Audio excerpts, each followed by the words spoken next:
Silicon ಸಿಟಿಯ traffic ದಟ್ಟಣೆಗೆ ಮುಕ್ತಿ ಹಾಡಲು ಮತ್ತು ಪಾದಚಾರಿಗಳ ಹಕ್ಕನ್ನು ರಕ್ಷಿಸಲು ರಾಜ್ಯ ಸರ್ಕಾರ ಈಗ ಅತ್ಯಂತ ಕಠಿಣ ಹೆಜ್ಜೆಯನ್ನಿಟ್ಟಿದೆ. ನಗರದ ರಸ್ತೆ ಬದಿ ಹಾಗೂ ಫುಟ್ಪಾತ್ಗಳಲ್ಲಿ ತಿಂಗಳುಗಟ್ಟಲೆ ಧೂಳು ತಿನ್ನುತ್ತಾ ಬಿದ್ದಿರುವ ಅನಾಥ ಮತ್ತು ಹಳೆಯ ವಾಹನಗಳನ್ನು ಮಾಲೀಕರು ತಾವಾಗಿಯೇ ತೆರವುಗೊಳಿಸದಿದ್ದರೆ ಸರ್ಕಾರವೇ ಅವುಗಳನ್ನು ವಶಪಡಿಸಿಕೊಂಡು ಬಹಿರಂಗ ಹರಾಜು ಹಾಕಲಿದೆ ಎಂದು ಸರ್ಕಾರ ಕಟ್ಟುನಿಟ್ಟಿನ ಆದೇಶ ಹೊರಡಿಸಿದೆ.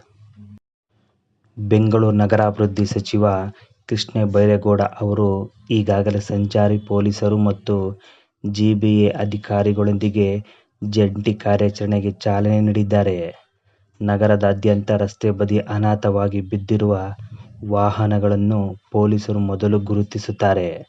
ನಂತರ ಆ ವಾಹನಗಳಿಗೆ ಅಧಿಕೃತ ನೋಟಿಸ್ ಸ್ಟಿಕ್ಕರ್ ಅಂಟಿಸುತ್ತಾರೆ ಮತ್ತು ಅವುಗಳು ಅಲ್ಲಿಂದ ಕದಲಿಸದಿದ್ದರೆ ಚಕ್ರಗಳಿಗೆ ವೀಲ್ ಕ್ಲ್ಯಾಂಪ್ ಹಾಕಲಾಗುತ್ತೆ. ವಾಹನಕ್ಕೆ ನೋಟಿಸ್ ಅಂಟಿಸಿದ ದಿನದಿಂದ ಮಾಲೀಕರಿಗೆ ತಮ್ಮ ವಾಹನವನ್ನು ಸ್ವಂತ ಜಾಗಕ್ಕೆ ಸ್ಥಳಾಂತರಿಸಲು ಕೇವಲ 7 ದಿನಗಳ ಕಾಲಾವಕಾಶ ನೀಡಲಾಗುತ್ತೆ. ಈ ಅವಧಿಯಲ್ಲಿ ₹500 ದಂಡ ಕಟ್ಟಿ ವಾಹನ ಬಿಡಿಸಿಕೊಳ್ಳಬಹುದು. 7 ದಿನ ಕಳೆದರೂ ಯಾರೂ ವಾಹನವನ್ನು ತೆರವುಗೊಳಿಸದಿದ್ದರೆ ಅಧಿಕಾರಿಗಳು ಅದನ್ನು ಟೋಯಿಂಗ್ ಮಾಡಿ ಸರ್ಕಾರ ನಿಗದಿಪಡಿಸಿರುವ ಮಲ್ಲಸಂದ್ರ ಅಥವಾ ನಿಗದಿತ ಯಾರ್ಡ್ಗಳಿಗೆ ಸಾಗಿಸಿ ಜಪ್ತಿ ಮಾಡಲಿದ್ದಾರೆ.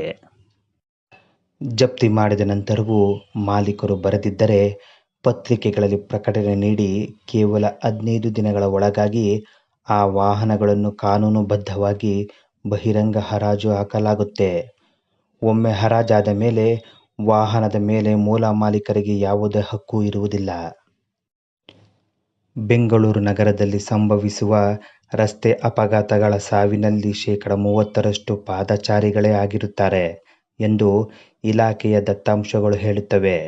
ಸುಪ್ರೀಂ ಕೋರ್ಟ್ ಕೂಡ ಫುಟ್ಪಾತ್ ಮೇಲೆ ನಡೆಯುವುದು ನಾಗರಿಕರ ಮೂಲಭೂತ ಹಕ್ಕು ಎಂದು ಸ್ಪಷ್ಟಪಡಿಸಿದೆ.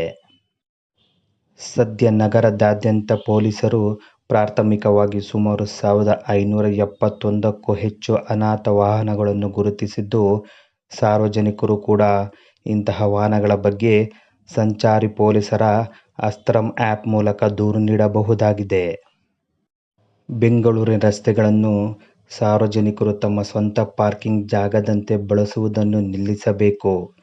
ನಗರದ ಅಂದ ಕೆಡಿಸುವ ಮತ್ತು ಸುಗಮ ಸಂಚಾರಕ್ಕೆ ಅಡ್ಡಿಪಡಿಸುವ ಇಂತಹ ಧೂಳು ಹಿಡಿದ ವಾಹನಗಳ ವಿರುದ್ಧ ಯಾವುದೇ ಮುಲಾಜಿಲ್ಲದೆ ಕ್ರಮ ಮುಂದುವರಿಯಲಿದೆ ಎಂದು ಸಚಿವರು ಎಚ್ಚರಿಸಿದ್ದಾರೆ.